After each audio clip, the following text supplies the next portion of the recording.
Trade लेने से पहले अगर आप में कॉन्फिडेंस नहीं होता और या फिर प्रॉफिट में चल रही अच्छी ट्रेड आपसे इमोशन के कारण कट जाती है, तो आपको अपना लाइफस्टाइल चेंज करना होगा एंड अपनी साइकोलॉजी को भी चेंज करना होगा। एंड आज जो भी मैं इस वीडियो में बताऊंगा वो हैबिट्स एंड रूल्स मैंने अपनी लाइफ में बहुत समय से इम्प्लीमेंट कर रहा हूँ।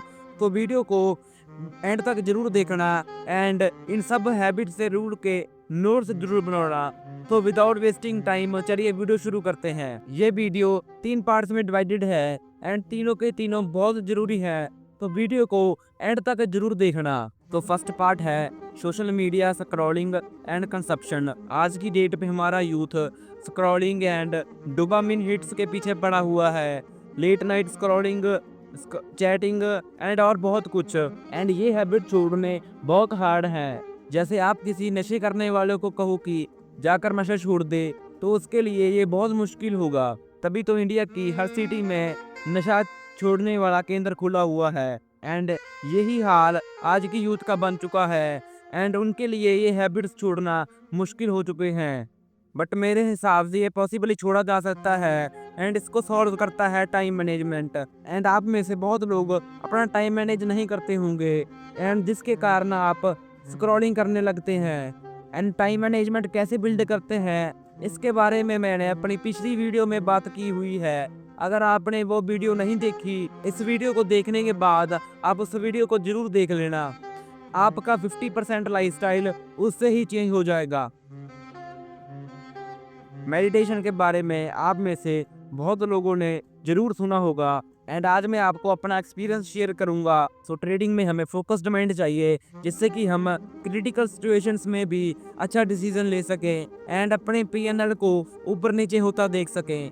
सो जब मैंने ट्रेडिंग शुरू करी थी तब मैं मेडिटेशन करता था, बट कभी कभी जब से मैंने इसको हैबिट बनाया है तब से मेरा फोमो, फेयर एंड ट्रेड पे कंट्रोल बिल्ड हो गया है। मैं तो इसको हर बंदे को रिकमेंड करता हूँ, चाहे वो ट्रेडर हो चाहे नहीं। अगर आप में से कोई सनातन धर्म से है तो उसने देखा होगा कि हर गुरु या संत के हाथ में एक माला होती है जिसको वो रिपीट करते रहते हैं। एंड आपने नोटिस किया होगा कि वो बहुत कम ही हिलते हैं। जहाँ की आजकल लोग चुपचाप नहीं बैठ सकते, उनके हाथ पैर हिलते ही रहते हैं क्योंकि उनका माइंड स्टेबल नहीं है। एंड इसको ठीक रखने के लिए मेडिटेशन करना बहुत ज़रूरी है। तो अब बात करते हैं वीडियो के part 3 rules and risk management के बारे में।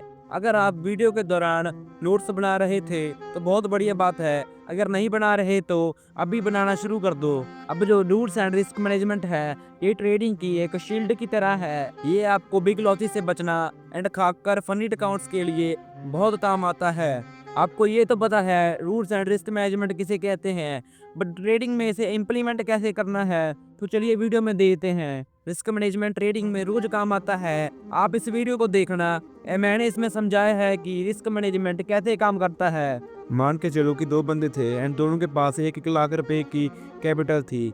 अब जो ये बंदा था वो थोड़ा सा एग्रेसिव था एंड वो अपनी कैपिटल का 10% रिस्क करता था, मतलब कि 10,000 रुपीज़। एंड वो टारगेट करता था 20,000 रुपये का, मतलब कि वो 10,000 रुपीज़ का हिस्सा करता था एंड टारगेट करता था 20,000 रुपये का। अब जो सेकंड बंदा था वो थोड़ा सा रिलैक्स एंड काम बंदा था, वो कम रिस्क करता था एंड इसको कोई जल्दी नहीं थी पैसा बनाने की। एंड वो अपनी कैपिटल का 1% रिस्क करता था एंड टारगेट करता था 2%। अब मान के चलो कि दोनों बंदों ने 1:2 के हिसाब से 10 ट्रेड्स विन करी। अब जो पहला बंदा था उसकी कैपिटल 1 लाख थी एंड वो अपनी कैपिटल का 1% रिस्क करता था, वो टारगेट करता था 2% का। अब उसने 10 ट्रेड्स विन करी, मतलब कि उसने 20,000 रुपये का प्रॉफिट किया, तो उसके पास अब कैपिटल हो जाती है 1,20,000 की। अब जो सेकंड ट्रेडर था उसके पास भी 1 लाख रुपए की कैपिटल थी एंड वो रिस्क करता था 10% का एंड टारगेट करता था 20% का, मतलब कि 20,000 रुपये का। अब उसने भी 10 ट्रेड्स विन करी एंड उसका अब प्रॉफिट होता है 2 लाख रुपीज़ का एंड उसकी कैपिटल मिला के अब उसके पास कैपिटल होती है 3 लाख रुपए की। अब जैसे ही उनके प्रॉफिट हुए हैं उसी तरह उनके लॉस भी होंगे। अब जो पहला ट्रेडर था उसके पास कैपिटल होगी थी 1,20,000 रुपए की, वो लॉस 1% का लेता था, मतलब कि 1,200 रुपीज़ का। अब उसने 10 ट्रेड्स लूज करी, मतलब कि अपने 12,000 रुपया लॉस कर दिया। अब उसके पास 1,08,000 रुपीस हो गए हैं। अब जो सेकंड ट्रेडर था उसके पास 3 लाख की कैपिटल थी एंड वो रिस्क करता था 10% का, वो रिस्क करता था 30,000 रुपये का। अब उसने 10 ट्रेड्स लूज कर दी, मतलब कि उसने अपनी कैपिटल ही ब्रो कर दी।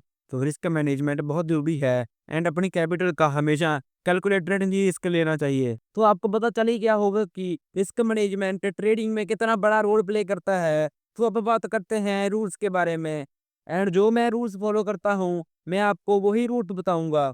तो मैं अपने सेशन के 1 आवर पहले ही अपना सेटअप बिल्ड करने लगता हूँ, जिससे कि मुझे बाद में सोचना नहीं पड़ता कि ये ट्रेड वैलिड है या नहीं। दूसरा, मैंने अपनी स्ट्रेटजी को अच्छी तरह बैक टेस्ट किया हुआ है, जिसके कारण मुझे अपने सेटअप सिनेरियो अच्छे से पता है एंड क्या सिनेरियो बनते हैं एंड कौन से सेटअप पर ट्रेड करना है, ये मुझे अच्छे से पता होता है। तीसरा, आपको हर दिन ट्रेडिंग नहीं करनी, आपको उस दिन ही ट्रेड करना है जिस दिन आपको 100% सेटअप मिलता है एंड हमारा काम सिर्फ सेटअप्स पे ट्रेड करना है, ना कि पैसा बनाना। आप भी ट्रेडिंग में तभी पैसा बना पाओगे जब आप डिसिप्लिन ट्रेडर बनकर अपने रूल्स फॉलो करोगे।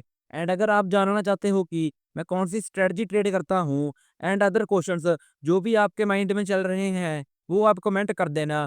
एंड एक इम्पॉर्टेंट बात, आप चैनल को सब्सक्राइब जरूर कर लेना, क्योंकि इस तरह का तगड़ा कंटेंट इस चैनल पे आने वाला है।